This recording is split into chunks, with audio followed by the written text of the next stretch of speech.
እንኳን ለጌታችንና ለመድኃኒታችን ኢየሱስ ክርስቶስ የትንሣኤ መታሰቢያ በዓል በሰላም አደረሳችሁ። ይህ በመሰረተ ክርስቶስ ቤተክርስቲያን የሚዲያ አገልግሎት የተዘጋጀ የትንሣኤ ልዩ ፕሮግራም ነው። በፕሮግራማችን ዛሬ አንድ ቤተሰብ ይዘንላችሁ መጥተናል።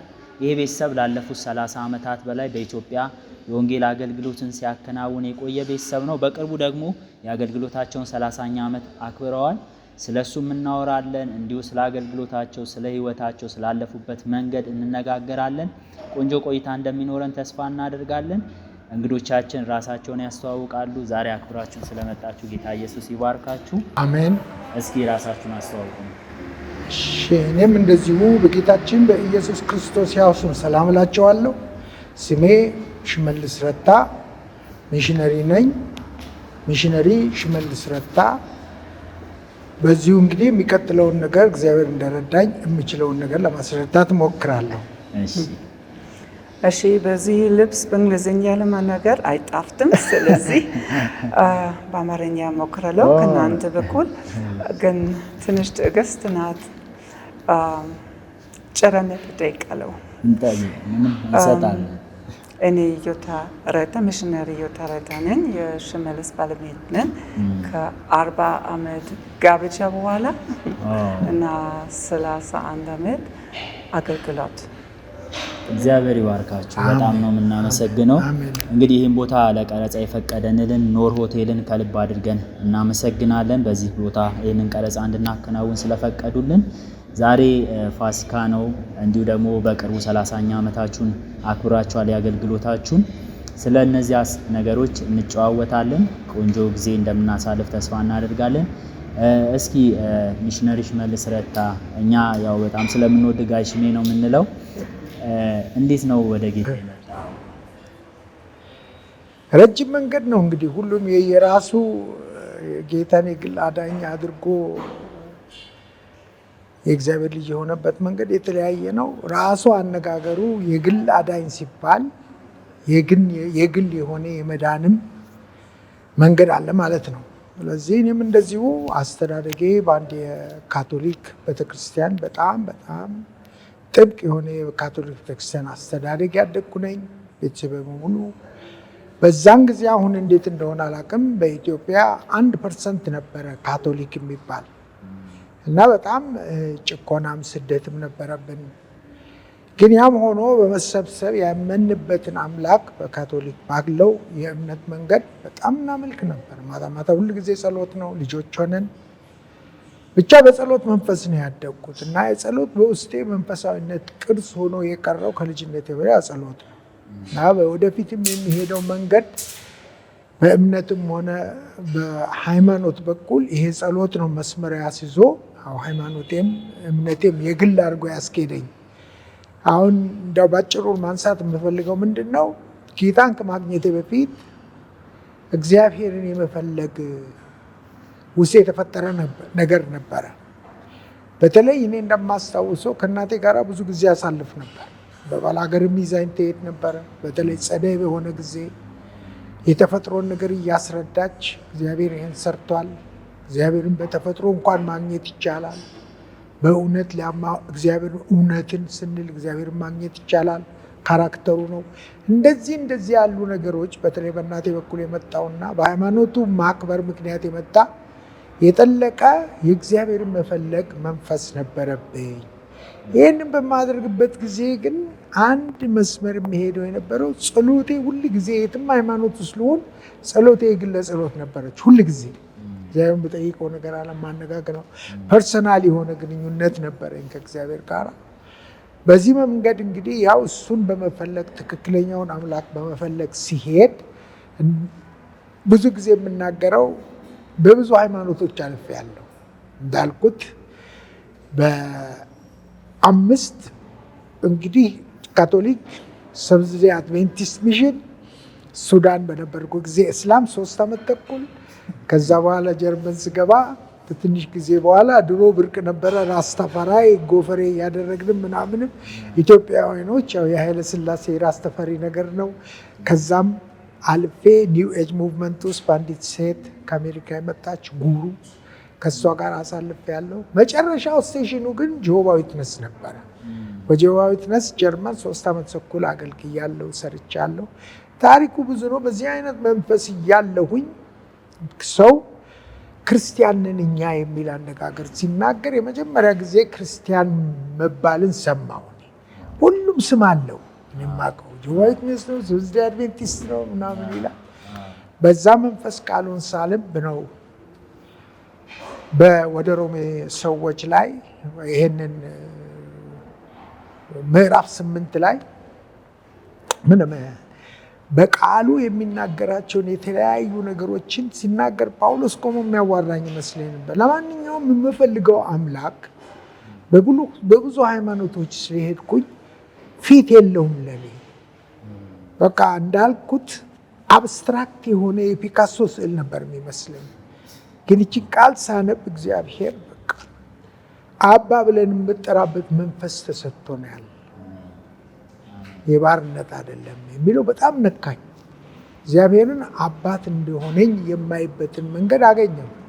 ከዛ ቀጥሎ የመጣው ያው ወደ መሽን ሀሳብ የወሰደኝ ከክርስቶስ ጋራ ለመውረስ ከፈለግን ወይ ከፈቀድን ከሱ ጋራ መከራን መቀበል አለብን የሚለውን ቃል ወደ መከራው ብዙ ሳስበው ለሚሽነሪነት አብቅቶናል።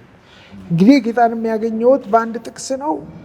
ወደ ሚሽንም የመጣሁት በአንድ ጥቅስ ለማጠቃለል ያህል ነው። እግዚአብሔር ይመስገን። እግዚአብሔር የተመሰገነ ይሁን። ሚሽነሪ ዮታ ረታ፣ እስኪ ስለ ራስሽ ንገሪኝ። የት ተወለድሽ?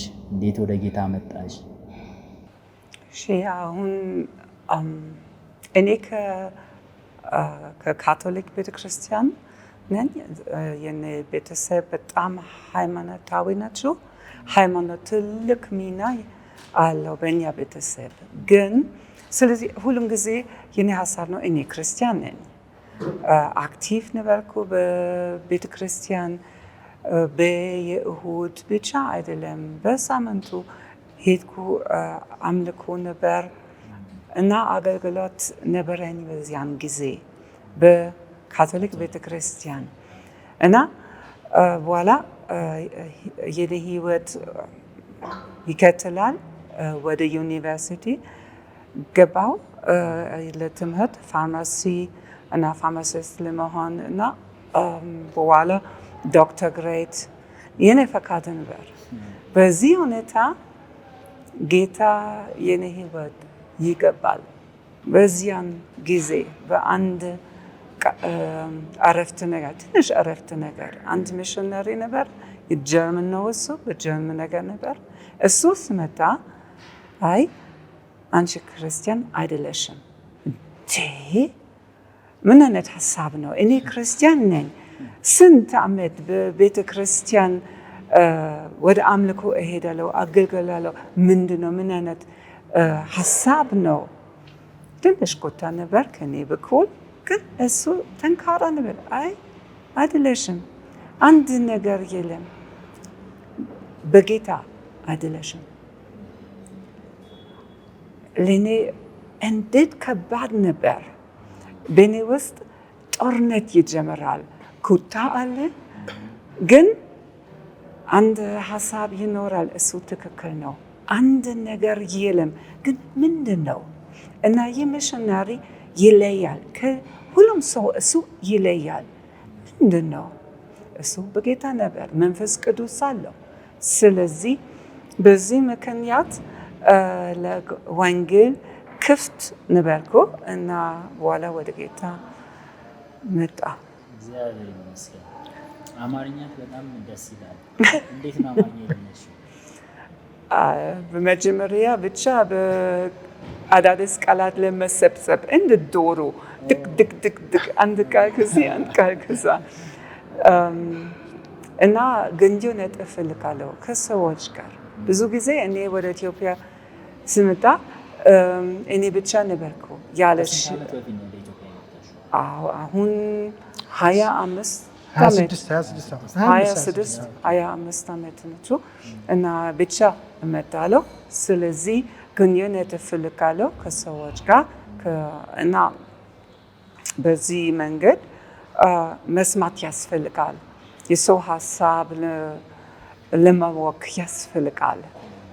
ክፍት መሆን ያስፈልጋል እና ቋንቋ ለመማር እና አንዳንድ ሰው ይረዳል፣ ትርጉም ይሰጣል፣ አንዳንዴ ጥያቄ ይመልሳል። ግን ከባድ ነበር። በመጀመሪያ ዓመት የአማርኛ ቋንቋ ለእኔ እንደ ሙዚቃ ይመስላል። አሁን ግን ደግሞ ስልጠና አለን በኦንላይን በጀርመን ሀገር በየሳምንቱ 2 ቀን ትምህርት አለን። አንድ በጣም ጥሩ አስተማሪ አለን። አሁን ጓደኛ ነች፣ ስፍራሽ ትባላለች። በጌታ ነች እሷ። ለእኔ ጥልቅ ስጦታ ነው። የጌታ በረከት ለእኔ ነው ቋንቋ ለመማር። ደስ ይላል። በጣም ደስ ይላል። ቅድም እያወራን ነበረ፣ ቀስ ብዬ ኦሮምኛ ደግሞ ለምዳለሁ፣ ከዛ ሌላ ቋንቋ ያስፈልጋል። ማን ያውቃል በሰማያዊ ስፍራ ምን አይነት ቋንቋ ይኖራል? ኦሮሜፋ ሲሆን ኦሮሜፋ ለመማር ያስፈልጋል። በጣም ደስ ይላል። ጋሽኔ ወደ አንተ ልምጣ። እንዴት ተዋወቃችሁ ከዮታ ጋር? እሷ ብትነግርሽ ይሻላል። እሷ ትናገር። እሺ፣ እንዴት ተገናኛችሁ ከጋሽሜ ጋር? እሺ፣ እኔ አንድ ቀን ወደ አንድ ጸሎት ቦታ ለመሄድ ፈለኩ። እንደዚህ ነበር። እሱ አዮ ምንድነው ወዴት ትሄዳለች? በዚህ ቦታ ምንም የለም። ብቻ አንድ ትንሽ ቤተክርስቲያን ግን በጣም ትንሽ ስለሆነ የታወቀ አልነበረም አይደለም? አዎ፣ እሱ ይጠይቃል፣ አንቺ ወዴት ትሄጃለሽ? እኔ እሱ ቅርብ አልነበረም። ስለዚህ መመለስ እኔ አልፈልግም። በዚያን ጊዜ ክፍት የሱ የኔ መንገድ ለሱ ለመግለጽ ለምን አልፈልግም። ግን እሱ እንደገና ይጠይቃል፣ ምንድን ነው አሁን በኋላ?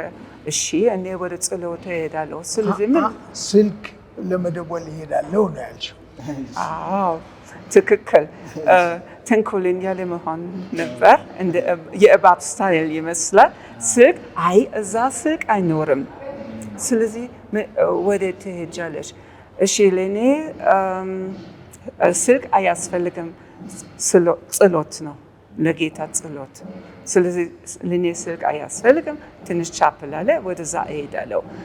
እሺ አሁን ይጠይቃል፣ ከአንቺ ጋር ለመሄድ ይቻላል? አይ በፍጹም አይሆንም፣ እኔ ብቻ እሄዳለሁ። ስለዚህ በሚቀጥለው ቀን አብረን ሄድን። እሱ እንደዚህ ነው። በኋላ እሺ ጋብቻ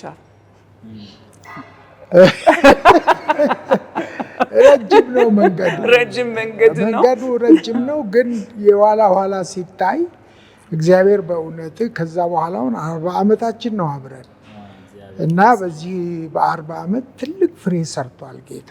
በልጆቻችንም በልጅ ልጆቻችንም በአገልግሎትም እየመጣን በምናገለግለው እጅ ለእጅ ተያይዘን ነው እዚህ የደረስነው እና የቸም መገናኘት ቤተክርስቲያንም ይሁን ስልክም ይሁን ቻፕል እግዚአብሔር ዓላማ ነበረው።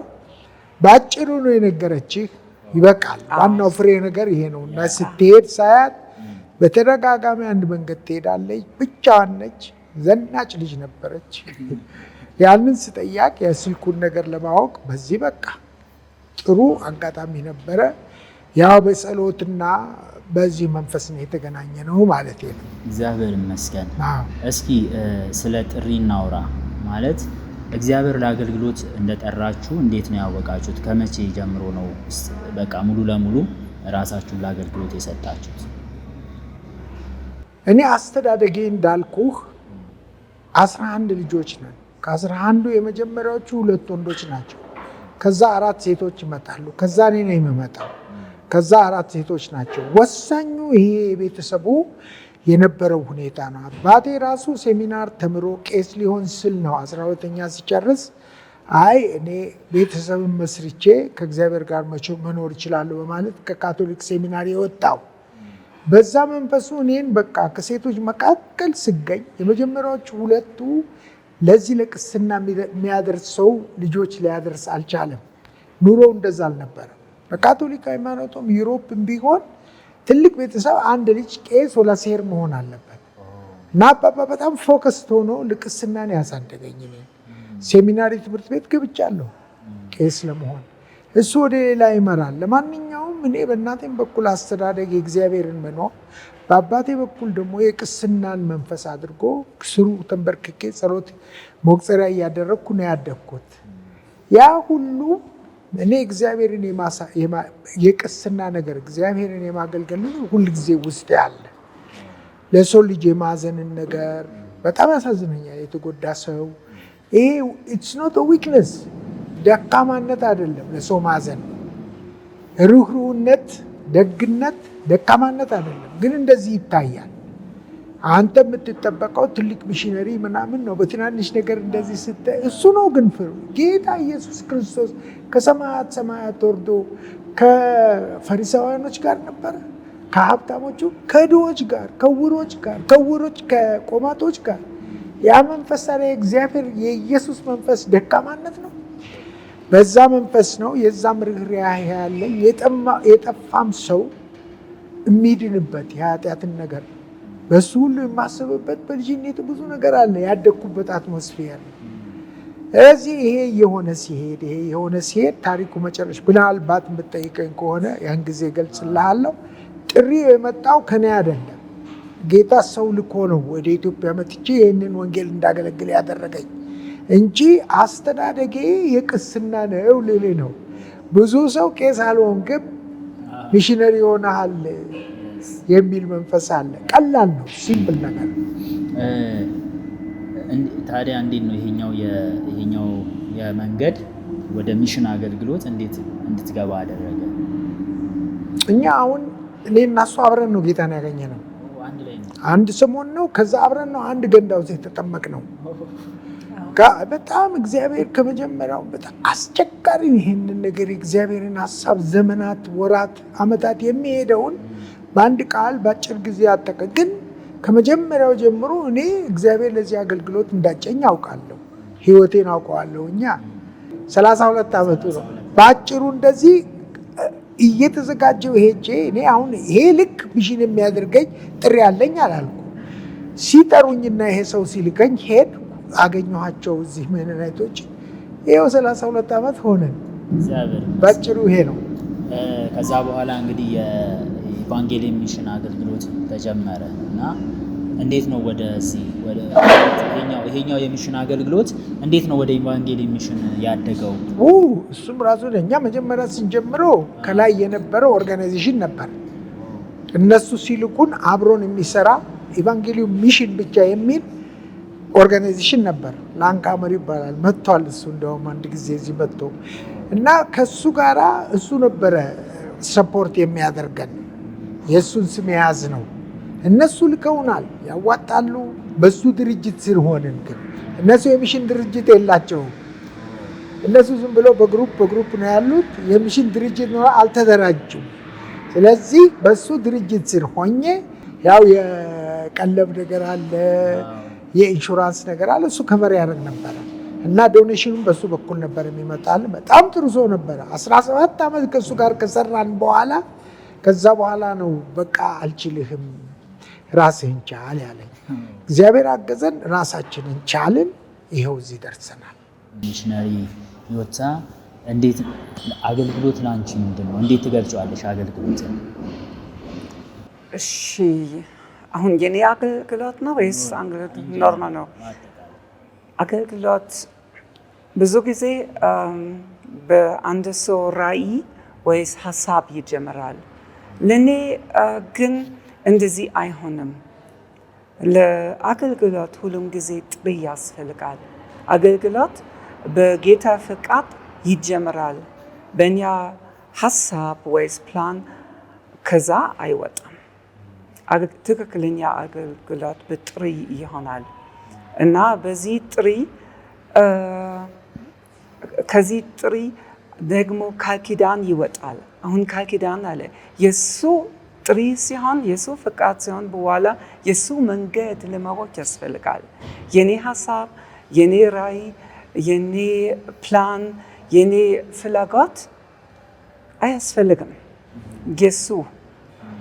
የኢየሱስ ክርስቶስ ፕላን፣ የእግዚአብሔር ፕላን ለማወቅ ያስፈልጋል። እሱ አገልግሎት ነው። ስለዚህ ይህ ሀሳብ አሁን ትልቅ ኃላፊነት ይሰጣል ለሁሉም አገልጋዮች። አዎ፣ ለምን ቀላል ነው። እኔ ራዕይ ያለን እሞክራለሁ፣ እሄዳለሁ፣ እሞክራለሁ፣ በኋላ እመለሳለሁ። እሱ ትክክል አለም፣ ሌላ ነገር እንሞክራለን። እሱ አገልግሎት አይደለም። አሁን መስማት ያስፈልጋል። የጌታ ድምፅ ለመስማት ያስፈልጋል። የጌታ ፈቃድ ለማወቅ ያስፈልጋል። ቅርብ መሆን ከጌታ ያስፈልጋል። ለመንፈስ ቅዱስ ቦታ ለመስጠት በህይወት፣ በልብ፣ በሀሳብ ያስፈልጋል። እሱ አገልግሎት ነው። ግን በዚህ መንገድ አሁን ከነፋስ ሲመጣ ወይስ ጦርነት ሲጀመር ጠላቶች ሲመጣሉ ችግር የለም። በር ሁሉም ጊዜ ክፍት ነው። የጌታ ፍቃድ፣ የጌታ መንገድ ሁሉም ጊዜ ክፍት ነው። አሁን እንግዲህ እናንተ እግዚአብሔር ረድቷችሁ እንደ ቤተሰብ በእግዚአብሔር ሚሽን ወይም በእግዚአብሔር የተልእኮ አገልግሎት ውስጥ አላችሁ እና ምንድነው አሁን እንዴት ነው ሁለታችሁ ሚሽነሪዎች ናችሁ? እንዴት ነው እግዚአብሔር ለዚህ አገልግሎት ሲጠራችሁ እንደተባለው የእግዚአብሔር ጥሪ ነው፣ ግን ደግሞ ፍቃደኝነት ያስፈልጋል አይደለ? እና እግዚአብሔር በዚህ አገልግሎት ውስጥ ሁለታችሁም የተሰጣችሁ ናችሁ፣ በእግዚአብሔር መንግስት ውስጥ እያገለገላችሁ ነውና እንዴት ነው እንደሱ ማድረግ የሚቻለው? ማለት በዚህ አገልግሎት ውስጥ እግዚአብሔር ሲጠራችሁ በፍቃደኝነት ሁለታችሁም በሚሽን አገልግሎት ውስጥ ስትሰማሩ አንድ ሆኖ መቆም እንዴት ነው የቻላችሁበት? ቃሉ ነው። እኛ እኮ እግዚአብሔር ሲፈጥረን እንደ ማንኛውም አሁን ሰው ሰራሽ የሆኑ መሳሪያዎች ማኑዋል አላቸው። የሰራው ሰው ጋይድ አለው። ይህንን የምትጠቀመው በዚህ ስትመራ ነው። እንዳውም አንዳንድ ቦታ ላይ ከተበላሸ ሌላ ስራ በመስሪያ ቦታ ሌላ ፋብሪካ አትውሰድ፣ እዚሁ ፋብሪካ አምጣ ይላሉ። ለእኔ ግልጽ የሆነው ነገር ምንድነው? መጽሐፍ ቅዱስ ከእግዚአብሔር የሰጠን ተፈጥሮና የሰው ልጅ እንዴት ፋንክሽን እንደሚያደርግ በሱ ፍቃድ እንዴት እንደሚሄድ በቃሉ ነው። የኔና የህይወታ ፕሪንሲፕ በመጀመሪያውም ጀምሮ ከቃሉ አይወጣም። ብዙ ጊዜ ቃሉ እናነባለን። ማለመግባባትም ሲኖር በቃሉ ነው ኮንቪንስ ማድረጋት እንጂ እኔ በራሴ ባለኝ ሀሳብ በላይፍ ኤክስፒሪየንስ እኔ ከሷ የበለጠ ኑሮ ኖሬያለሁ። በህይወት በብዙ መንገድ ውስጥ ገብቼ ወጥቻለሁ።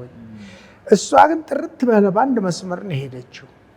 አገናኘን ቃሉ ነው፣ የእግዚአብሔር ልጅነት ነው። በቃሉ ነው የምንመራው። አንዷ ፕሪንሲፕ ለምሳሌ አንዷን ነገር ሳንነጋገር ተኮራርፈን አናድርም። በምንም አይነት ወይ እሷ ትመጣለች ወይ እሄዳለሁ ከመተኛታችን በፊት። እሱ ለማንም የሚመክረው ነገር ነው። ሳትነጋገሩና ሳትግባቡ ጳውሎስ ብሏል፣ ፀሐይ አትጥለቅ ይላል። ቀላል አነጋገር አንዱ እሱ ነው። ሌላው ነገር ደግሞ በሌላ በኩል በቤተሰብ በኩል በእግዚአብሔርን በሚመጡ አንዳንድ ፈተናዎች ምናምን ላይ ከቃሉ አንወጣም። ሰውም መጥቶ እንደዚህ ብሎ ከጠየቀኝና ትዳራችሁ እንዴት ነው እንዴት እንደዚህ ቆያችሁ? እንደውም በዚህ ኃላፊነት የቤተሰብ በሚሽን በሚልበት ጊዜ ብዙ ነገር መናገር ይቻላል። አለም ደግሞ መደምደሚያው ማኑዋሉን ተጠቀሙ። በእውነት በብዙ ሰው ኮንቪንስ ያደረግኩትና አሳምኜ ሰው ወደ ጌታ ለመጣ የቻልኩበትና በተለይ ደግሞ ከሌላ አይነት እምነት የተማሩ ብዙዎች ኢቮሉሽን ምናምን የሚሉት ነገር አለ። ሳይንቲፊክ የሆኑ ነገሮችን እግዚአብሔር የለም እግዚአብሔር ሞቷል እዩት። ማንኛውም ነገር ቃሉ ላይ አለ። ፈጣሪ መሆኑን በሱ የሚታወቀው ተጽፏል። እያንዳንዷ ነገር ግልጽ ሆና በሱም መመሪያ አድርገን ነው ቃሉን ነው። እሷንም ብትጠይቃት ቃሉን በምን አይነት መንፈስ እንደምትጠቀምበት ልትነግርህ ትችላለች፣ ከቤተሰብና ከትዳር ውጭ። እግዚአብሔር ይመስገን። እስኪ ወደ ኢቫንጌሊየም ሚሽን ደግሞ እንምጣ። እንግዲህ ኢቫንጌሊየም ሚሽን እግዚአብሔር አምላክ በእነዚህ ዓመታት ረድቶት በቅርቡ 30ኛ ዓመታችሁን መጋቢት 20 ላይ ያክብራችኋል በጣም በደማቅ ሁኔታ። እንዴት ይገለጻሉ እነዚህ 30 ዓመታት ለእናንተ? እንዴት ነው የምትገልጿቸው? እንግዲህ በእኔ በኩል በእኔ አይን ከሆነ ብዙ ጊዜ እግዚአብሔርን ማገልገል በስጋና በአንጎል የሚመራ ነገር አይደለም። በስጋና በአንጎል በሚሆነው ተወስኖ እግዚአብሔርን አገለግላለሁ ማለት ዘበት ነው። የብዙ የቴዎሎጂካል ትምህርት፣ የፊሎሶፊ ትምህርት፣ ብዙ ነገሮች በአንጎል የሚሆኑ ነገሮች አሉ። የሰው ልጅ በስጋና በአንጎል ላይ ቆመዋል። ለእኔ በውስጤ ለግሌ የተገለጠልኝ ስጋና አንጎል ብቻ አይደለሁ፣ መንፈሱ አለ። የእግዚአብሔር መንፈስ አለ። የልጅነት መብት የሰጠኝ መንፈስ አለ አይደለም። በዛ ውስጥ ሆኜ ነው አገልግሎቴን በዛ መንፈስ ስለማየውና በዛ መንፈስ ስለምኖር ያንን በቃል ለመግለጽ ያስቸግራል። ፈተናዎች፣ ብዙ ፈተናዎች አልፈውብናል። በጣም ከባድ የሆኑ በስጋና በአንጎል ቢሆን አልቋቋመው። እሷም ሔዋ ምስክር ነች። በቃሉ በእግዚአብሔር እኔ ስጋና አንጎል ብቻ አይደለሁም፣ የእግዚአብሔር ልጅ ነኝ። የእግዚአብሔር መንፈስ አለ። ማወቅና መኖር አንድ አይነት አይደለም። እሱን ተረድቻለሁ። እና መንፈስ ቅዱስንም ሆነ እንዳልኩ በህይወት አንድ መስመር የያዘች ጥሩ የሆነች ከእግዚአብሔር ጋር የተገናኘች የጸሎት መንፈስ አለኝ። እንዳውም ጌታ በማቴዎስ 6:6 ላይ ያረጋገጠልኝ እልፍኝ ግባ በር ቆልፍ በድብቅ የሚያይህ የሚለውን ነገር ስሰማ የህይወቴ ነገር በሙሉ የህይወቴ የጸሎት እምነት ተጣራልኝ። ለካ ብቻዬን እግዚአብሔርን በግል መፈለግ ነበረ። ኢየሱስ አረ ጸሎት አስተምረን ሲሉት ነው እኮ ይሄን የነገራቸው። እልፍኛችሁ ግቡ በሩን ቆልፉ። ከዛ በኋላ በሚስጥር የሚሰማ አምላክ በይፋ ይከፍላል። ያ ህይወት ነው። ሁሉንም ነገር በዚህ ስታየውና በመንፈስ አይን ስታየው፣ እኔ ደግሞ የመንፈስ አይን የማየቱ ነገር ከኔ አይደለም። ዮታ እኮ ተናግረዋለች። ሁሉም ከእግዚአብሔር ነው። አመንኩበት። ካመንኩ በኋላ እኔ ስራ ላይ አላውለው። መንፈሳዊ አባቴ እግዚአብሔር መንፈስ ቅዱስ ጋር ሆኖ እሱ ነው የሚያደርገው። እሱን አምናለሁ። ይሄ የሚያደርገው ይሄንንም እንዳምን ስልጣኑን የሰጠኝ፣ ጉልበቱን የሰጠኝ፣ መብቱን የሰጠኝ እግዚአብሔር አምላክ ነው። በዛ ይጠቃለላል። የመንፈሳዊ ነገር የመንፈሳዊ ቦታ አለ። እኛ እዚሁ በምድር ነገር በስጋና በአንጎል ስንፈራፈር ብዙ ነገር ክርስቲያኖችም እናጥፋለን። ለዚህ ነው ይሄ 30 ዓመት ከሷም ጋር አብሬ ስጓዝ ለመጣው ነገር በሙሉ መንፈሳዊ ትርጉም ሰጠዋለሁ። በስጋነትና በአንጎልነት አስቤ የማልደርሰውም ነገር ለእሱ አሳልፌ ሰጠዋለሁ። ይኸው ያለፈው 30 ዓመታችንን ስናከብር ምድር ላይ የነበርኩም አልመሰለኝም። እንደ ጳውሎስ ነው 3ኛ ሰማይ የነበር ነው። አንተ ራስህ ደግሞ ለዛ ምስክር ነህ። ትልቁ ነገር ይሄ ነው። እንለይ፣ የእግዚአብሔር ልጆች ነን። ዮሐንስ ወንጌል ላይ እኮ ምንድነው ምዕራፍ 1 ላይ እኮ ይናገረዋል። የልጅነት መብት ስልጣን ተሰጥቶናል። ባለስልጣን ነኝ በቃ። ጋሽኔ ስለ ጸሎት በጣም ደጋግመህ ትናገራለህ። የዛን ቀን 30ኛ ዓመቱን ሲከበር የሰማሁት አንዱ ነገር ምንድነው ከ60 በላይ የሚሆኑ የጸሎት ቡድኖች አሏችሁ።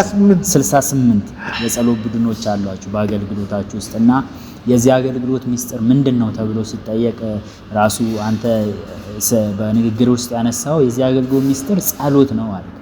ጸሎት ነው አልክ እና እሱ ለኛ በጣም ትልቅ ትምህርት ነው። ያ እግዚአብሔር ይመስገን። ዮታ ከጋሽኔ በጣም የሚደንቅሽ ማለት ስትሰሚው ሲያደርገው በጣም የምትገረሚበት ልብሽን የሚነካው ይሄ ነገር ይደንቀኛል። ይሄ ጥንካሬው የምትይው ነገር ምንድን ነው? ብዙ አለ፣ ግን አንድ ነገር በጣም እወዳለሁ። እሱ በመንገድ ሲሄድ አይመለስም፣ አይዞርም፣ አይመለስም፣ አይቆምም።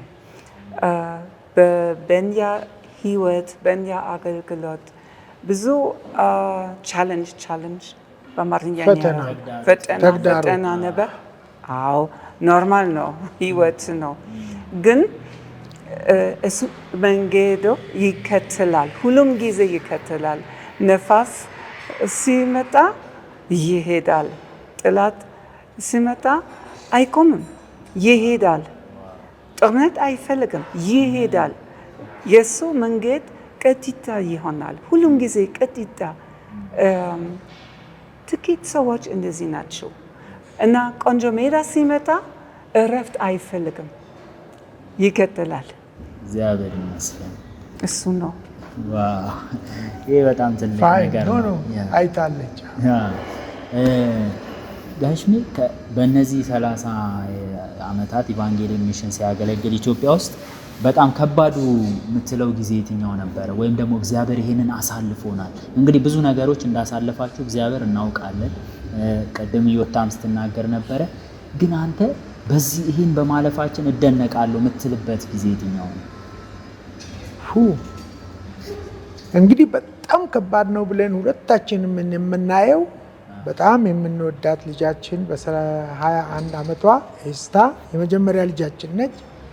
ጌታ ወሰዳት፣ ምንም በማናውቀው ነገር ድንገት። ያ በጣም ከባድ ጊዜ ነበረ። እኔ መቼም በብዙ ነገር በሞት እንኳን ባይሆን አገርን ለቅቄ ስወጣ ቤተሰቤን ሳልሰናበት በሚያሳዝን ሁኔታ ተሳቅቄ ነው የወጣሁት። የዚች ልጅ ግን ከኛ መለየት በጣም ጎድቶን ነበረ። የህይወት በለጠ ህይወታን ጎዳት። ያ ግን የተወጣ ነው በእውነት። አሁንም ቢሆን ምንድን ነው ይሉታል ጀርመኖች እና መንገድ ናኢፊቲ ይባላል። ሞኝነት ይመስላል ስለ እግዚአብሔር እምነት ስትናገር። በመንፈስ በሆነው ነገር በማይታየው ኃይል ታቅፈን እንሄድ ነው። እኛ እግዚአብሔር ያገዘን ቃሉን አንብበን ነው። የኢዮብ ታሪክ ለእኛ ምሳሌ ነበር። ይሄ ነገር ከመሆኑ በፊት ጌታ ከአንድ ሴት በዚህ አይነት ሁኔታ የኖረች 3 ሲዲ ያላት ደጋግሜ ሰምቼው ነበረ። ለምን እንደሆነ አላውቅም። ኢዮብ ላይ ነበረ ታሪኳ። የኢዮብ ታሪክ ደግሞ ለእንደኛ አይነት ድንገት በሞት ሰው የሚለያቸው በተለይ ከቤተሰብ በፊት ሕፃን ልጅ ሲለይ ያ መቅሰፍት ነው። ብቀድም ይሻላል ምትል የኢዮብ ታሪክ ቁልጭ ብሏል። ማንዋል ነው ብያለሁ። ለህይወታችን የኢዮብ ታሪክ ለዚህ ነው የተጻፈው፣ ሌላ ነገር የለውም። እግዚአብሔር ሰጠ፣ እግዚአብሔር ወሰደ፣ የእግዚአብሔር ስም የተመሰገነ ይሁን የምትልበት የመንፈስ ኃይል ካለ ሌላውን ብዙ ነገር ታሸንፋለህ። ይሄ አቋም ነበረኝ። እሷንም በዚሁ እየመራው የኤስታ መቃብር ላይ ያለው ይሄ ነው። እግዚአብሔር ሰጠ፣ እግዚአብሔር ወሰደ፣ የእግዚአብሔር ስም የተመሰገነ። አንዱ ኃይለኛው ይሄ ነው። ሌላው ባነሳው በውጭ ሳይሆን በቤተሰብ ሳይሆን ከቤተ ክርስቲያን ውስጥ ያለ ኃይለኛ ትግል እሱ ነው ጉልበት ያሳጣል። ብዙ ጊዜ ተስፋ ልቆርጥና ጨርቄን ጠቅልዬ የምነሳው ቤተ ክርስቲያን ውስጥ ያለ ችግር ነው። ለሚሰሙን ካሉ ወንድሞችና እህቶች ሰው ራእይ የሰጠውን ራእይ እግዚአብሔርን አምኖ ሲወት ደግፉ እንጂ የራሳችሁን ራእይ ያስገባችሁ አትበጥብጡ ብዬ እነግራለሁ። የምሬን ነው የምልህ። እኔ ራእዬ ነው፣ ራእይን ይዤ እሄዳለሁ እግዚአብሔር ከሰጠኝ። እኔ ሚሽን ውስጥ ገብቶ የእሱን ራእይ ሪያላይዝ ማድረግ ይፈልጋል። ኖ ቀጥታ ይኬዳል። ቀጥታ ራእይን ይዤ እሄዳለሁ። በእውነት በጣም አደገኛ ነው ወንድሞችና ይሄን ነገር መረዳት እንዳውም ለእኛ ማዘን አለባቸው። በቃ እግዚአብሔር ይመስገን። አሜን አሜን። ጋሽሜ ስለ ልጆች አንስቷል እና ዮታ እስኪ ስለ ልጆቻችሁ ንገሪኝ። ስንት ልጆች አላችሁ? ልጆቻችሁ አሁን እንዴት ነው በዚህ አገልግሎት ውስጥ ምንድን ነው የሚደግፏችሁ? እሱም ነው። እሺ፣ እኔ የ5 ልጆች እናት ነኝ። ስለዚህ 5 ልጆች አሉን። 1 ወንድ ልጅ፣ 4 ሴት ልጆች እና እሱ ብዙ ጊዜ ውጭ ስለሆነ ለእኔ 4 ሴት ልጆች ጥሩ ነበሩ። ለግንኙነት ለሁሉም ያስፈልጋል እናት። አገልግሎት ከመጀመሪያ ጊዜ የሽሚ አገልግሎት ብቻ አልነበረም፣ የቤተሰብ አገልግሎት ነበር። ከልጆቻችን በኩል መሳወት ነው፣ ሳክሪፋይስ አይደለም። አባት ወደ ኢትዮጵያ ይሄዳል። 3 ወር ይቆያል፣ ይመለሳል። ግን እንደገና ለመሄድ ያስፈልጋል። በኋላ እናታቸው ትሄዳለች። እንዴት ከባድ ነበር ለልጆቻችን። ግን በዚህ መንገድ አገልግሎት ለነሱ ቆንጆ ነገር ይሆናል እና ስዩሜ አሁን ዝግጁ ነው። ሁለተኛው ልጃችን ስዩም ብለነዋል። ሮማን ነው በጀርመን ስሙ። ስዩም ግን በታላቅ ወንድሜ አድርጌ ጠርቼው እዚህ ሲመጣ ስዩም ነው የሚባለው። ስለዚህ ስዩሜ ስዩሜ ነው የሚሉት። ባለፈው በጣም የሚያስደንቅ ነገር ሲናገር ቲቤት እሱ የሚሽን መንገድ ይከተላል። እሱ በሚሽን ይሰራል ከሚስቱ ጋር እና በሚቀጥለው ዓመት ከልጆቻቸው 4 ልጆች አሏቸው። በዚህ ቤተሰብ ሙሉ በሙሉ ወደ ኢትዮጵያ ለመምጣት ይፈልጋሉ። ወደ ድሬዳዋ ለመሄድ አንድ ዲሳይፕልሺፕ ባይብል ስኩል መጽሐፍ ቅዱስ ትምህርት ቤት ለመክፈት ነው። ስለዚህ የአገልግሎት ለነሱ ትምህርት ነበር ለህይወት እና ለነሱ መንፈሳዊ ህይወት እንደዚህ ይመስላል። እግዚአብሔር ይመስገን። ያሽኔ ጨምረው ነገር አለ? የቤተሰብ ነገር አሁን እኔ ከ32 ዓመት ጀምሮ 1 ዓመት አላቋረጥኩም። ለ3 ወር አንድ ጊዜ የኮሮና ጊዜ እንዳውም 2020 ላይ 6 ወር ነው የቆየሁት እና ልጆቹን እስከዚህ ድረስ ይሄ ነው ብዬ ለጌታ አሳልፌ ሰጥቼ ቤትን አንተ ትሰራለህ የማለትም አስተሳሰብ ነው። ቤተክርስቲያንም አለ። እሷም ጠንካራ ሰው ነች። ይሄንን በማየት ስለ ልጆቹ ያው የደረሱት ጥሩ ቦታ ላይ አሉ። አሁን እግዚአብሔር ይመስገን። በተለይ ስዩም የኛን ዱካ ተከትሎ ሲናገርም ሰንቶ አባባ እንደዚህ ያለኝ እንደዚህ እያለ መንፈሴን በጣም ነው ያረካ። እዚህ ልጆቹ ጥሩ ቦታ ይዘዋል። በመንፈሳዊም ነገር ደህና ናቸው። ይሄ ነው ልትለው አትችልም። በእኛ ጋር ስናስተያየው በእኔና በሷ ስዩም ግን እንደውም ከኛ እየበለጠ ያለ ሰው በእውነት ክብር ለእግዚአብሔር ይሁን። ክብር ተረድቷል። ስለዚህ እኔም እሱን ነው ያስተዋልኩት። ማለት ሙሉ ቤተሰቡን እግዚአብሔር በሚሽን አገልግሎት ውስጥ እንደሰጠን እሱን ሳስብ ነበረ። የእግዚአብሔር ስም የተባረከ አሜን አሜን። እስኪ አሁን ዛሬ በዓል ነው እና ደግሞ ወደ የፋሲካ በዓል የትንሣኤ መታሰቢያ በዓልን እያከበርን ነው። ወደ እሱ እንመለስና ያሽኒ የትንሣኤን በዓል እንዴት ትገልጸዋለህ? እግዚአብሔር ፍጹም ነው። በእውነት ፍጹም ነው።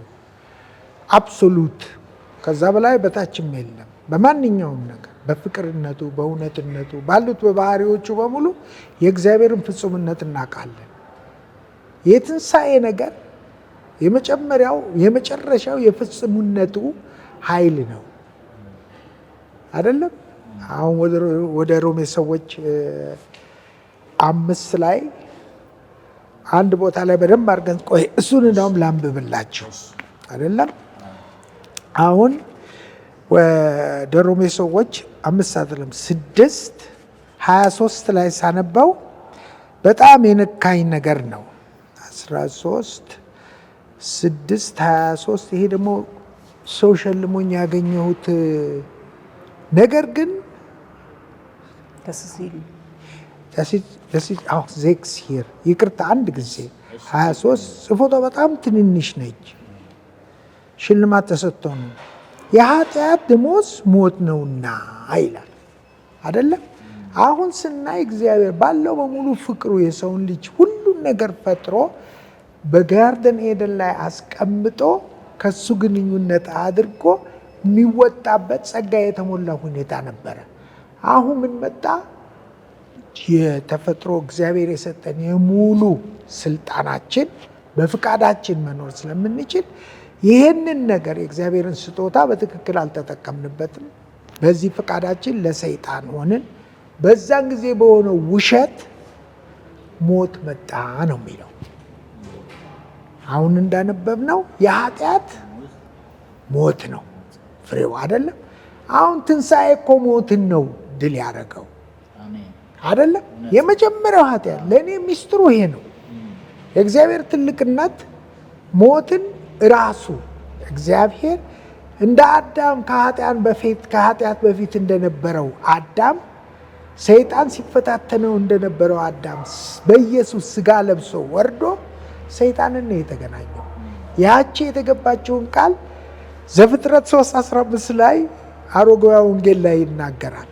በአንተና በሴቲቱ ዘር መካከል ምንድነው? ጦርነትን አነሳለሁ፣ አገኘሃለሁ። እንደ አዳም በንጽህና ስጋ ለብሼ እመጣለሁ በልጄ ብሎ ተገናኘው። ያንን ለምንድን ነው? እቺ አንደኛው ቆሮንቶስ 15 ላይ እናየዋለን። እሱንም አነብላቸዋለሁ። ሁለተኛ ቆሮንቶስ 15:55 እንየው። 15:55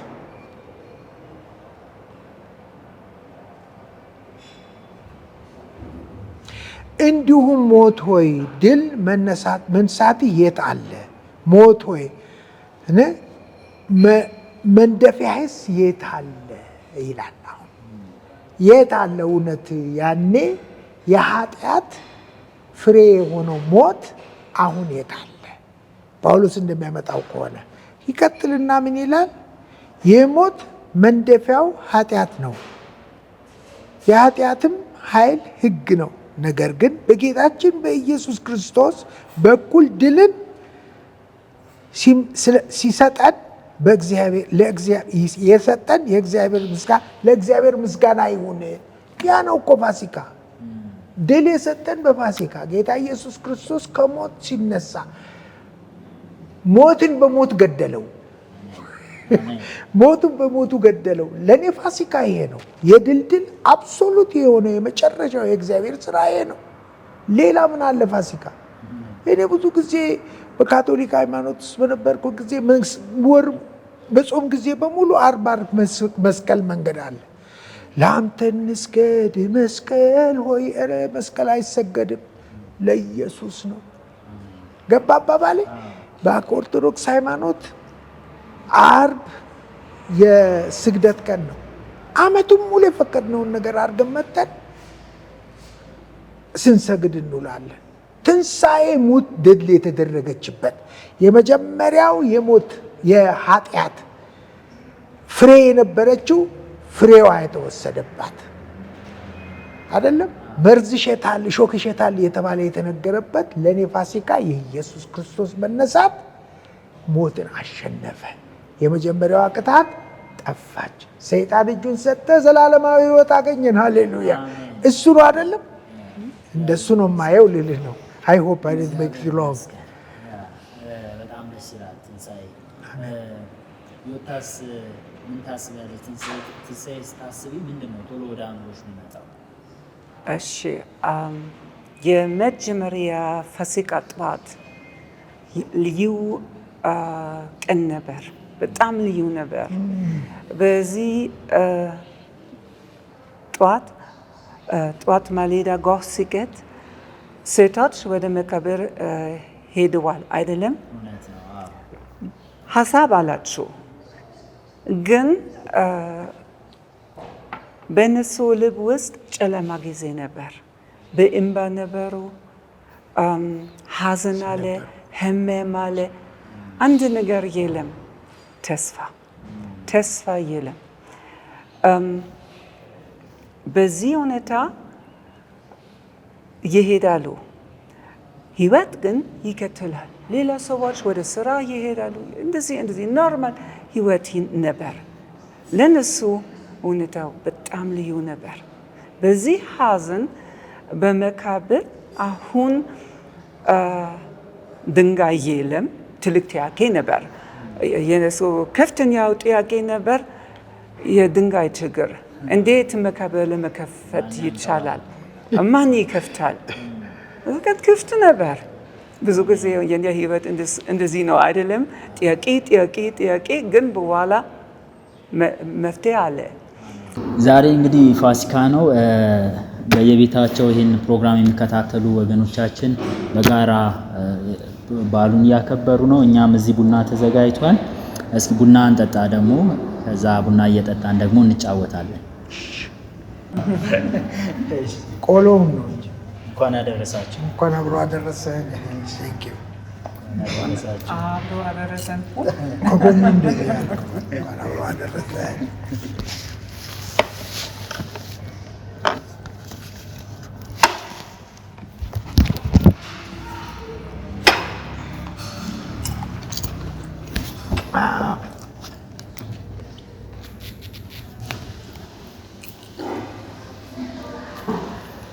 እሺ እየጠጣን እየበላን በተመልካቾቻችንም እንዲሁ በየቤታቸው በዓሉን እያከበሩ ጨዋታችንን እንቀጥላለን።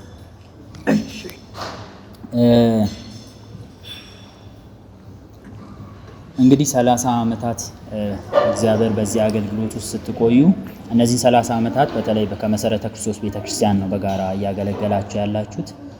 ከመሰረተ ክርስቶስ ቤተክርስቲያን ጋር የነበሩት እነዚህ የአገልግሎት መንገዶች ወይም ደግሞ የነበራችሁን የአገልግሎት ጊዜ እንዴት ትገልጹታላችሁ? ስለ መሰረተ ክርስቶስ ምን ትላላችሁ? እንግዲህ እኔ ኢትዮጵያ ውስጥ ስመጣም መሰረተ ክርስቶስ ነው፣ ስኖርም መሰረተ ክርስቶስ ነው። እስካሁን ስለ ሌሎቹ ጠለቅ አድርጌ የማውቀው ጊዜ አልነበረኝም፣ የማውቀውም ነገር የለኝም።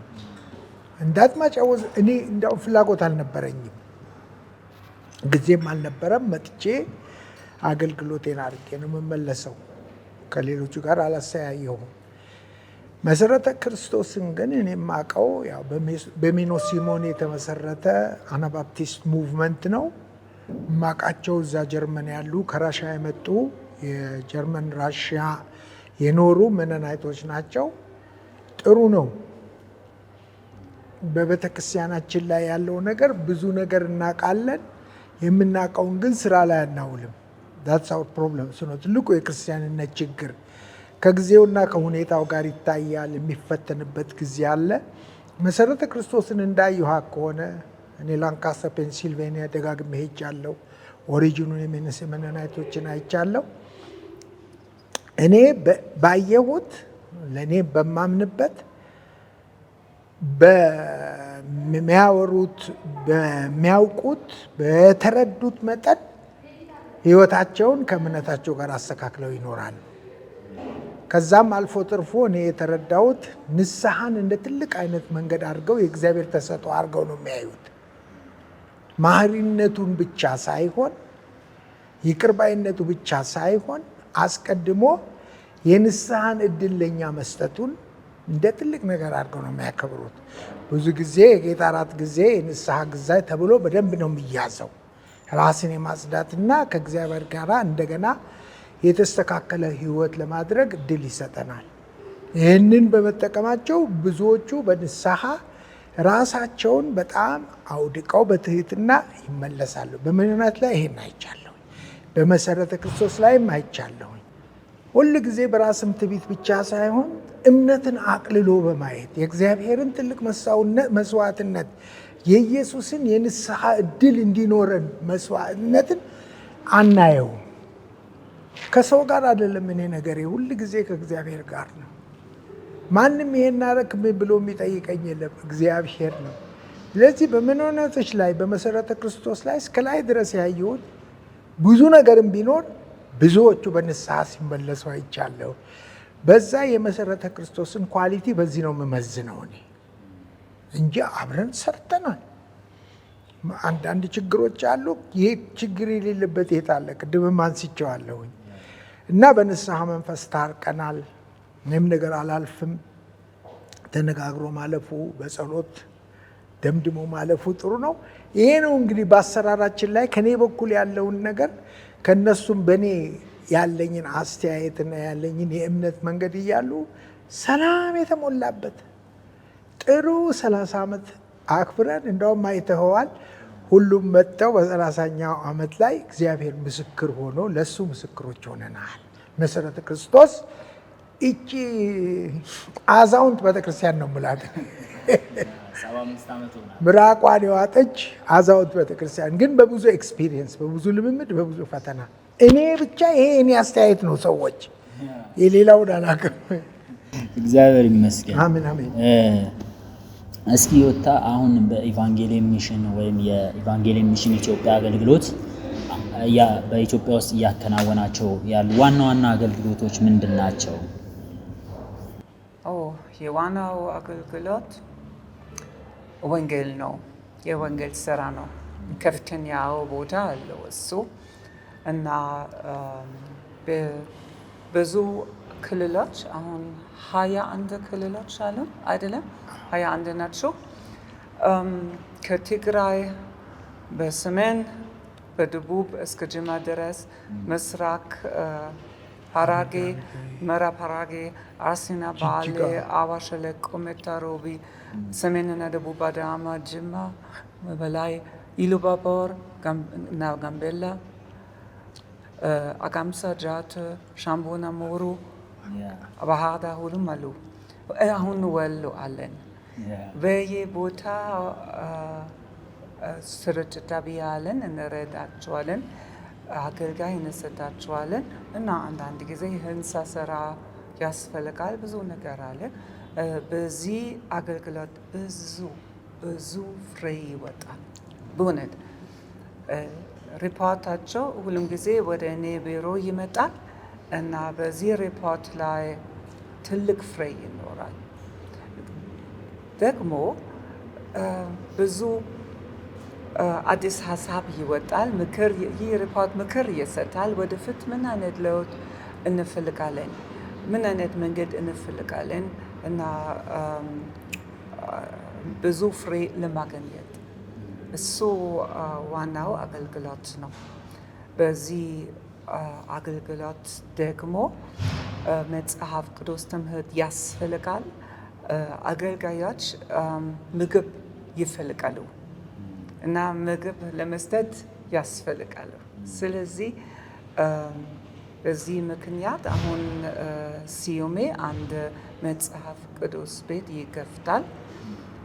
ዲሳይፕልስሺፕ ባይብል ስኩል ይባላል እና በዚህ ትምህርት ቤት ብቻ የኮሌጅ ትምህርት አይኖርም፣ ዲሳይፕልሺፕ ነው። ስለዚህ የሱ ትምህርት ይለያል። የሱ ፕላን አውቃለሁ እና በጣም ጥሩ ፕላን ነው። ከኔ በኩል አንድ ፕሮግራም አለን። የቁልፍ መምህራን ስልጠና ነው። በዚህ ቁልፍ መምህራን ስልጠና ብቻ የመጽሐፍ ቅዱስ ይኖራል። ሌላ ስልጠና አይገባም። እዛ ቦታ አንሰጥም እና በዚህ ትምህርት ሄርሜኖቲክስ ለመማር ይቻላል እና ብዙ ከፍተኛው መጽሐፎች ከመጽሐፍ ቅዱስ ውስጥ እናስተምራለን። ይህ ትምህርት በኋላ ከቁልፍ መምህራን ወደ ክልሎች ይሄዳል እና ገጠር አገልጋዮች ይደርሳል። የኔ ሀሳብ እንደዚህ ነው። እግዚአብሔር ይመስገን። ቡናችን ቀዘቀዘ።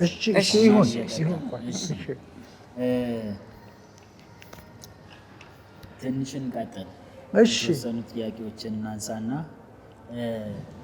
አሁን ማለት በተባሉት በዚህ በኢቫንጌሊየም ሚሽን አገልግሎት ላይ ምናልባት ሚሽነሪ ሽመልስ የምትጨምረው ቀረ የምትለው ነገር ካለ? እኔ ብዙ ስራ ብዙ አገልግሎት ውስጥ እንዳላችሁ አውቃለሁ። የሚስዮናውያን ድጋፍ አለ፣ ስልጠና አለ፣ የጸሎት ቤት ግንባታ አለ እና እስኪ ስለ እነዚህ አገልግሎቶች የተወሰነ ነገር በተለይ ጋሽኔ የኮሮና ጊዜ የሆነው ነገር በጣም ለሁላችንም በጣም ተምረንበት ያለፍነው ነው። በዛን ጊዜ እንግዲህ ሰዎች ማይንቀሳቀሱበት ወቅት ነው። ግን አንተ ደግሞ ከጀርመን ሀገር መጥተህ እና እዚህ የተጎዱ ሰዎች ማለት በቃ ሰዎች ከሰዎች ጋር በማይገናኙበት በዛን ወቅት ኢቫንጌሊየም ሚሽን ግን ሰዎችን በየቤታቸው ድረስ እየሄደ ያገለግል ነበር እና እንዴት ያን ማድረግ ቻልክ? እኔ በተፈጥሮም እንደዚሁ ሰው ክብር ያለው ፍጡር ነው። የሰው የራሱ አስተሳሰብ በራሱም ሳይሆን በሌላ ላይ የሚያደርገው ክብሩን የሚያሳጣው የሰውን ልጅ የእግዚአብሔር ፍጡር መሆኑን ክብር የሚያሳጣው ነገር ለሰው የሚያደርገው እየመሰለው አሁን ተመልሶ ራሱን ክብር እያሳጣ የሚሄድበት ዘመን ያለ ነው። ስለዚህ አሁን በዚህ በኮሮና በመጣው ነገር የመጨረሻው የሰው ልጅ ተፈተነ። እንደውም እግዚአብሔር ዓለምን ፍሬን አስያዛት ነው የምለው። በኮሮና ጊዜ ብዙ ነገር ቆመ እና ለእኔ በድርሻዬ ሳየው ሲነግሩኝ በየመንደሩ፣ በየቤቱ፣ በየጉራንጉሩ በህመሙ ምክንያት ሰዎች የሚጦሩ ሰዎች በሰው እጅ ወድቀው ያሉ ተተዉ፣ እስከ ሞት የደረሱ ያሉ ነገር ስሰማ በእውነት በጣም ነው ሰውነቴን የነካኝ። የሰው ልጅ ማንኛውም ሰው እንደ ማንኛችንም በእናት ሆድ 9 ወር ተጸንሶ በእናት ሆድ ውስጥ ቆይቶ እንደ ማንኛውም በምጥ የሚወለድ ክብር ያለው ነገር ነው እና ሰው ወድቆ በማይበት ጊዜ ይሄ ነው የሚታየኝ። የእግዚአብሔር ያየው ክብር ያለው ነው። ፍጥረቱ የፍጥረት ክሮን ምንድን ነው? ዙፋን ነው ያደረገው። ሰው በጣም ክብር ያለው ነገር ነው። የኮሮና ጊዜ ያየሁት የሰው ልጅ በመጨረሻ ክብሩን ያጣበት ጊዜ ነው። ጎረቤት ሊጠይቅ ያልቻለበት ጊዜ፣ ልጆች ቤተሰቦቻቸውን ሊጦሩ ሸሹ በሕክምናው ምክንያት። እኔ ዝም ብዬ ገባሁ በቃ እና በደንብ እያዘጋጀን በቸርች በመሰረት ክርስቶስ ሄድ ኦፊስ ምግብ ምንም ሁሉ የሚያስፈልገውን ነገር። ዋናው ደግሞ የሰው ልጅ ተትቶ የወደቀበት ጊዜ ተስፋ የሚሆነው ሌላ ሰው መጥቶ ሲያጽናናው ነው። ጌታም እኮ ሌላ ነገር ምንም አላለንም። የታመሙትን ጠይቁ፣ የታረዙትን አልብሱ፣ የተራቡትን አብሉ አይደለም ያለው? መጨረሻ ጌታ ኢየሱስ ክርስቶስ ምስክርነቱ ለድሃ ሀሳቢነቱ የድሃ መራራቱ እረኞች አጡ ብሎ ያለቀሰውን ነገር ነው ማየው። ተበተነ የእግዚአብሔር ፍጡር እያንዳንዱን ያውቃል እና ያ ነበር እኔ በቃ በጣም መንፈሴን እረፍት ያሳጣው። የመንደሩ ደሳለኝም ያስታውሳል፣ እሱንም ይዤ ይወጣ ነበረ እና በጣም ደስ ይል ነበረ እነኚህ ሰዎች ማጽናናት። አይዟችሁ እግዚአብሔር እኮ እናንተም ጋር አለ፣ ማንኛችሁንም ፈጥሯችኋል፣ በየጓዳችሁ ይገኛል። በጸሎት ሰው ቢተዋችሁ ቤታችሁ ቁንጫም ቅማልም ምንም ይኑረው ቃል ገብቷል። ጓዳችሁ ግቡ ብሏል ጌታ ኢየሱስ። በጓዳችሁ እግዚአብሔር አለ። ማንም ባይኖር ፈጣሪ ትልቁ ቤታችኋል። ተጽናኑ እያልኩ በዚህ ቃል ብዙ ሰው እግዚአብሔር ይመስገን ራሴን አጽናንቼ ሰው አጽናንቻለሁ። ስለዚህ የማንኛችንም ኃላፊነት ነው። የሰው ልጅ ወድቆ አልፎ የሚሄድ ካለ ጌታ ኢየሱስ መጨረሻ ይጠይቀዋል። በዚህ መንፈስ ነው የኮረናውን ማገለግል የነበረው። አንዳንዴ ማስክ እንኳን አልነበረኝም። ደግሞ የሰዎቹን ፊት ስታይ ትንሽ ነገር ተናግረህ በቃ ሰው ሆኖ ሰውነታቸውን አክብረው ሲጠጋቸው ያለው ህይወት ራሳቸው ሲገባ ስታዩ ራሱ አንተ ራስህ እሱ ነው ትልቁ ሽልማት። አሜን አሜን። ሰው በጣም ትወዳለህ እና ምንድን ነው ማለት ከየት ነው ያገኘው? ማንን ትወዳለህ? ሰው ካልወደድክ ቅጠሉን፣ ዛፉን፣ አህያውን፣ ፈረሱን እሱ የውሸት ነገር ነው። እግዚአብሔር እኮ እኔና አባቴ ጌታ ኢየሱስ እኛ እንደምንዋደድ እናንተም ተዋደዱ፣ ፍቅሬን ትቼላችሁ እሄዳለሁ። ስለ ፍቅር ነው እኮ የሚያወራው። ሁሉን ነገር እኮ እግዚአብሔር ፍቅር ነው እኮ የሚለው ቃሉ። ሁሉ ነገር የመጣው እኮ በፍቅር ነው። እኛ ፍቅራችን ፋንክሽን ስራ ካደረገ የተቻለንን ያህል የተረዳነውን ያህል ፕራክቲስ ካደረግነው ስራ ላይ ካዋል ነው። ይሄ ነው እኮ ክርስቲያንነት። የተረዳኸውን ስራ ላይ ማዋል ነው። ተረድቶማ ቁጭ ብሎ መስበክ ማን ያቅተዋል? ፑልፒት የሆነ አንደኛ ቅዱስ ሆነ ትወጣለህ፣ ቤት ውስጥ ገባ ሌላ ሰው ነህ። ገባ አባባሌ እንዴ? እግዚአብሔር ፍቅር ስለሆነ በፍቅር ካላመንክ ሰው ካልወደድክ ማንን ነው የምትወደው? የሰው ልጅ እኮ የእግዚአብሔር ክብር የሆነ ፍጡር ነው አይደለም? መጀመሪያ አዳምን ሲፈጥረው ነው ሁሉ ነገር አይቶ ከእሱ ጋር ግንኙነት ሊኖረው ጋርደን ኤደን እንሰራለን። አብሮት ይውል ነበረ። ከዚህ የበለጠ ቅርበት እግዚአብሔር ለሰው ካረገ እኔ ለሰው ማላረግበት ምን ምክንያት አለ? ልጁን ተወዳጅ ይሄ እኮ ኢትዝ ሪያል። እኛ እኮ ብዙ ጊዜ በቃሉ ስንሰማው በስብከት ስንሰማው ሁሉ ነገር ተለምዶ ይሆናል። አይደለም። በቀን የሚኖረው ህይወቴ የተረዳሁትን ቃሉን ነው። አቋም አለኝ እኔ። እውነቴን ነው የምልህ። አለበለዚያ 31 32 ዓመት እንዴት ትወጣዋለህ? 32 ዓመት ቤትህን ትተህ ኑሮን ትተህ እዚህ ከቁጭ ነው። እኔ ሞያሌ ይዞኝ ጀርመን ገብቻለሁ። በእውነት ነው የምልህ።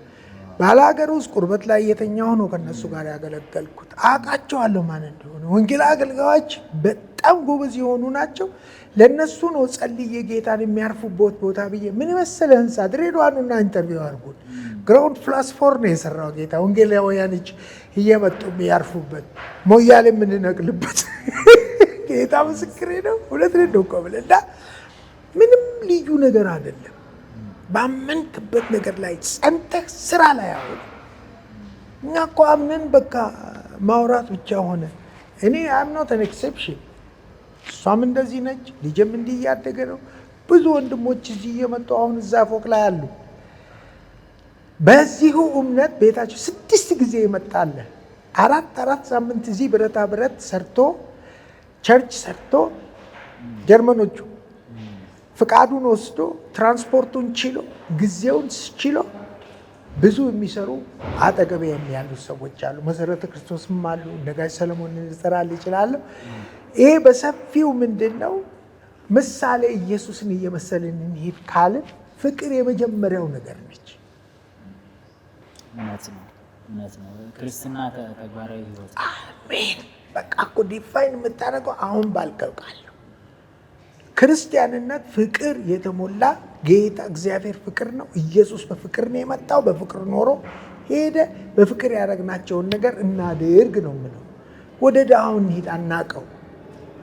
ሞኝነት አይደለም። መስጠት ለእግዚአብሔር ማበደር ነው ይላል። ሰማይ ላይ ወለዱ ብዙ ነው፣ አበድሩ። እግዚአብሔር ይመስገን። ሚሽነሪ ዮታ በመጨረሻ የምታስተላልፊው መልእክት ካለ እሱን እንስማ። እንዲሁ ደግሞ ለፋሲካ በዓል እንኳን አደረሳችሁ ማለት ይቻላል። እሺ፣ የመጨረሻው መልእክት አንድ ሀሳብ አለኝ።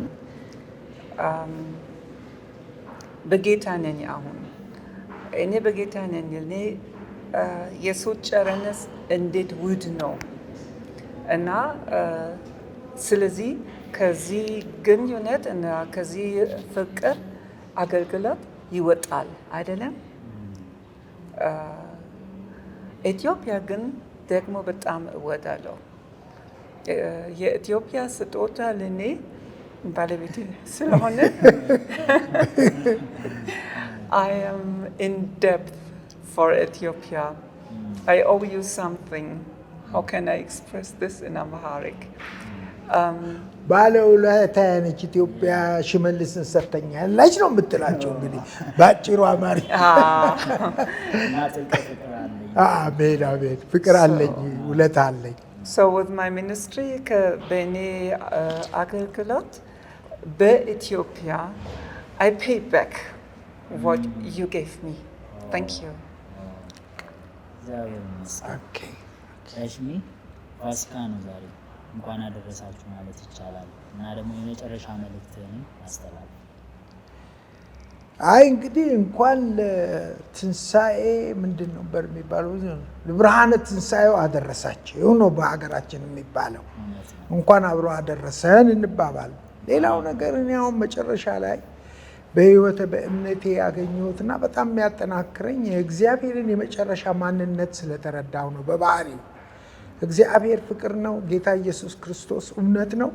መንፈስ ቅዱስ የፍቅርና የእውነት ኃይል ነው። በዛ ነው ዓለም የተፈጠረችው፣ በዛ ነው ዓለም ያለችው፣ በዛ ነው ዓለምም ድና ወደ ዘላለማዊ ሕይወት የምትሄደው በፍቅርና በእውነት አይደለም። እነኚህን ነገር መሳሪያ ካደረግን መንፈስ ቅዱስ በተሰጠን ስላነሳው ሰው ስለመውደዱ ነገር ነው። ሰፊ ነገር ነው። እግዚአብሔር እንደዚህም ሆነ ፍቅር ስለሆነ ወዶናል። በፍቅር በእውነት በመንፈስ ቅዱስ ኃይል ታድሰን ጠንክረን ወንጌልን እንስራ። ክብር ለእግዚአብሔር ይሁን። አስታጥቆናል ማለቴ ነው። ፍቅር አለን፣ እውነት አለን። ሌሎችም ብዙ ነገሮች አሉ። መጽሐፍ ቅዱስ አለን፣ ጸሎት አለን፣ ቅድም እንዳነሳሁት ንስሐ አለ አይደለም። እነኚህ ሁሉ ነገሮች ስናይ በደንብ ለወንጌል ታጥቀናል። በተለይ በሱ እውነትና በሱ ፍቅርነት ከዚህ የበለጠ ነገር የለም። በዚህ ነው የምንኖረው። እኔና እሷ ሚሽነሪዎችንም እንደዚሁ የእኛን አገልጋዮች በዚህ መንፈስ ይዘን ነው የቆየ ነው። ይህንን ብቻ አካፍላለሁ። እግዚአብሔር ከእናንተ ጋር ይሁን። አሜን። ክብር ለሱ ይሁን። አሜን። እንግዲህ ተመልካቾቻችን የአምላካችን የእግዚአብሔር ስም የተባረከ ይሁን። ቆንጆ የፋሲካ በዓል ቆይታ ከኛ ጋር እንዳሳለፋችሁ ተስፋ እናደርጋለን። እንግዲህ የሚሽነሪ ሽመልስ ረታና የሚሽነሪ ዮታ ረታ ጉዞአቸው፣ ታሪካቸው እንዲሁም አገልግሎታቸው በጣም ብዙ ነው፣ ሰፊ ነው። የተወሰኑ ነገሮችን ዛሬ ከበዓል አንጻር ጥቂት ቆይታ አድርገናል። ነገር ግን 30ኛ ዓመታቸውን አገልግሎታቸውን አስመልክቶ የተዘጋጀ በጣም ቆንጆ የሆነ መጽሔት አለ። የበለጠ ደግሞ እሱ ላይ ታገኙ ትችላላችሁ። ይሄንን በመሰረተ ክርስቶስ ቤተክርስቲያን ታገኛላችሁ። ደግሞ ጋሽሚ መጽሐፍም እየጻፈ እንደሆነ ነግሮናል። ወደፊት እነዚህ ነገሮች በመጽሐፍ በዶክመንተሪ ፊልም ለቅዱሳን መጽናኛ ለእግዚአብሔር ክብር እንዲሆን ይወጣሉ። እሱን እንጠብቃለን። እግዚአብሔር አምላክ ይባርካችሁ። በዚህ ስለመጣችሁ ከኛ ጋር ስላሳለፋችሁ የበዓልን ቆይታ እንዲሁ ደግሞ ሳናመሰግን ማናልፈው ኖር ሆቴል ይህንን ቀረጻ በዚህ ስፍራ እንድናደርግ ስለፈቀደልን ጋይ ሰለሞንን ከልብ አድርገን እናመሰግናለን። እግዚአብሔር ይባርካችሁ። መልካም በዓል። እኛም እዚሁ ቡናችን እየጠጣን ትንሻችን እየበላን በዓልን እናሳልፋለን። እናንተም በየቤታችሁ በዓልን አሳልፉ። መልካም በዓል።